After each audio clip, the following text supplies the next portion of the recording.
Imagine you are standing in the middle of an open plain. The sun is high. The wind is still. And then the ground begins to tremble, slowly at first, as if the earth itself were waking from a long and ancient sleep. You look around and see nothing. But you feel it.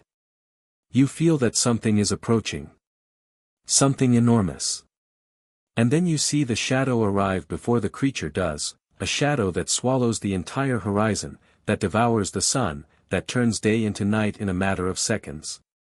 And when you finally raise your eyes to understand what stands before you, you realize that what approaches is not an animal. It is not a mountain. It is a man. The greatest man who ever walked upon the earth.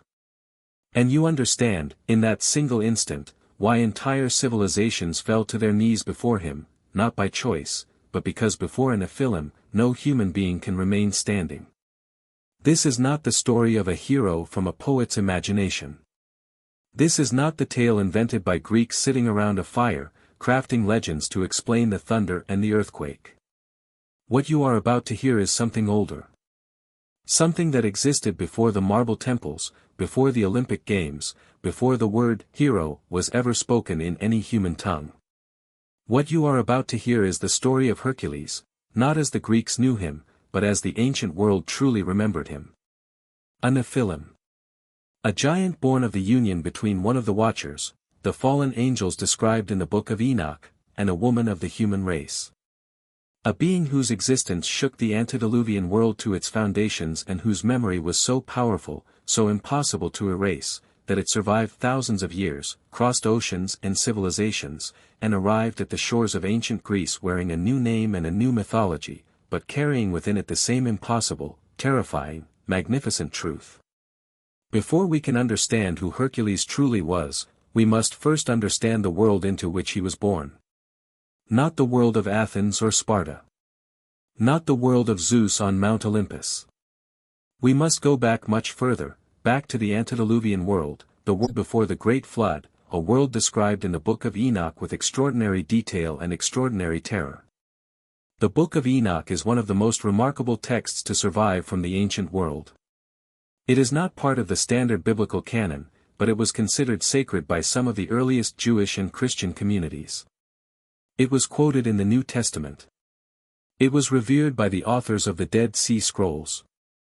And it contains, within its ancient pages, an account of events so strange, so grandiose, so cinematic in their scope, that it reads less like religious text and more like the history of a world we have almost completely forgotten. According to the Book of Enoch, in the days before the Great Flood, a group of divine beings known as the Watchers descended from the heavens and took human women as their partners. These were not ordinary beings. These were the fallen angels, entities of immense power and ancient knowledge who crossed the boundary between the divine and the mortal in a transgression that would have consequences for the entire earth. The Watchers, the Book of Enoch tells us, were led by a being named Semyaza, and among their number were 200 of these fallen beings who swore an oath together on the summit of a mountain called Ardis, binding themselves to their decision and to one another. They descended. They chose human women. And the children born of those unions were the Nephilim. Who were the Nephilim? The Book of Enoch describes them with language that makes the modern imagination tremble. These were giants, beings of colossal size, of extraordinary strength, of hybrid nature that made them something entirely separate from both their divine fathers and their human mothers. They were neither fully of heaven nor fully of earth. They were something new under the sun, and something that the ancient world regarded with a mixture of worship, terror, and profound unease. The Nephilim, according to Enoch, consumed everything. They devoured the produce of human labor until humans could no longer sustain them. Then they turned to the animals. And then, the ancient text implies, to one another. They were forces of nature given human form, beings whose appetites, whose strength, whose very presence disrupted the balance of the world.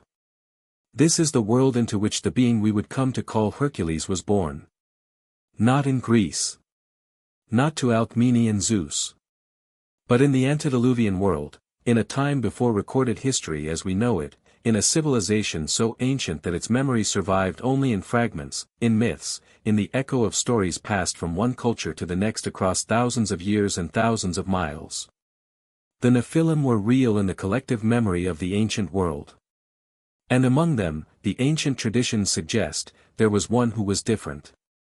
One who was not simply a destroyer.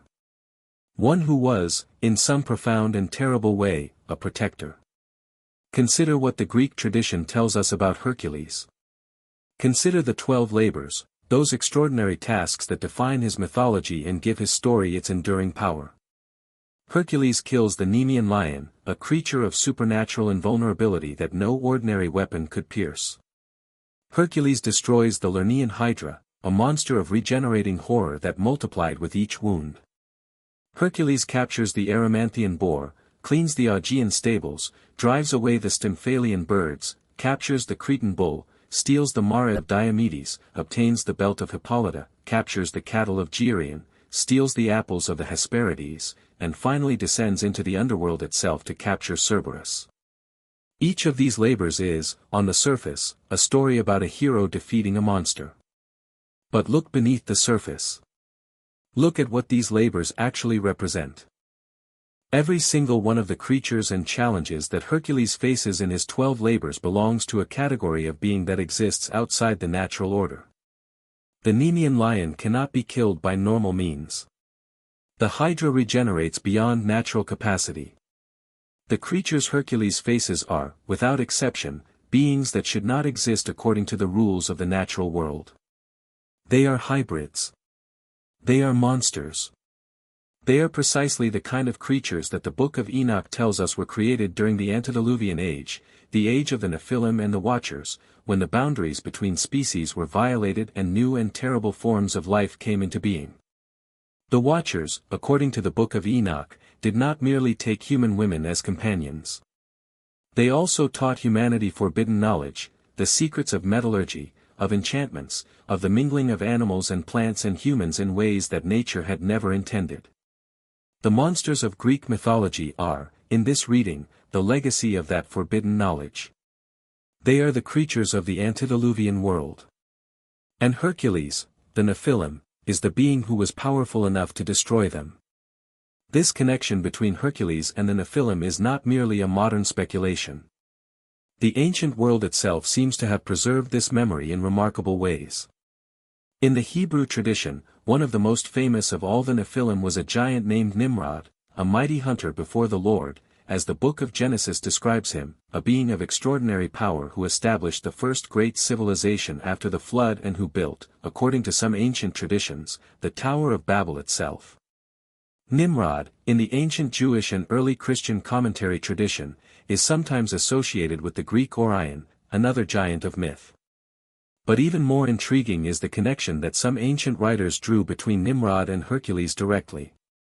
The ancient historian Josephus, writing in the 1st century of the Common Era, described Nimrod as a figure whose power and arrogance brought him into conflict with the divine order, a description that maps remarkably closely onto the Greek tradition of Hercules and his conflicted relationship with the gods of Olympus.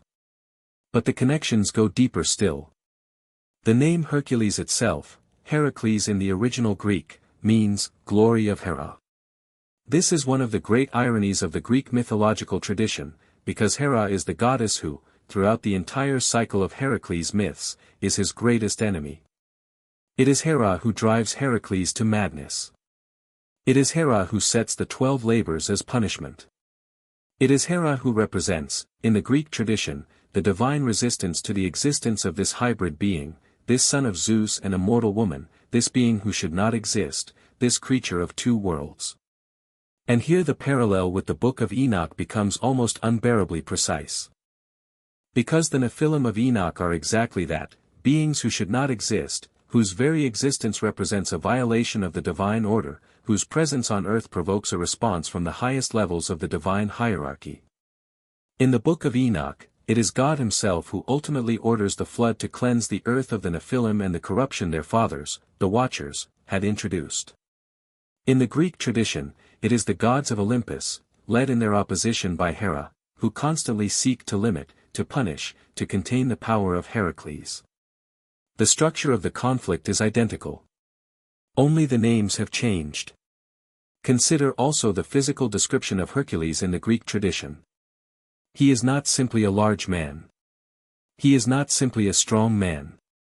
He is a being of such extraordinary physical presence that the ancient world struggled to find adequate language for him.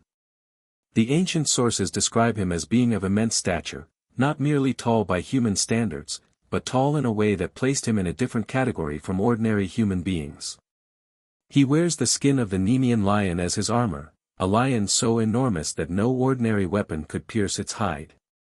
He carries a club so massive that no ordinary human could lift it. He shoots arrows from a bow so powerful that the mere act of drawing it would destroy any ordinary human body. He is, in every physical particular, a being who operates at a scale beyond the human. And this is, of course, precisely what the Nephilim were. The Book of Enoch describes them as giants, beings of colossal size, of strength so far beyond human capacity that the comparison is meaningless. The Nephilim of Enoch did not merely exceed human strength. They existed in a different physical reality from ordinary human beings. The ancient world preserved this memory with extraordinary consistency across cultures and traditions. In the Sumerian epic tradition, we find the figure of Gilgamesh, a king of the city of Uruk who is described as 2/3 divine and 1/3 human. Gilgamesh is a being of extraordinary size and strength.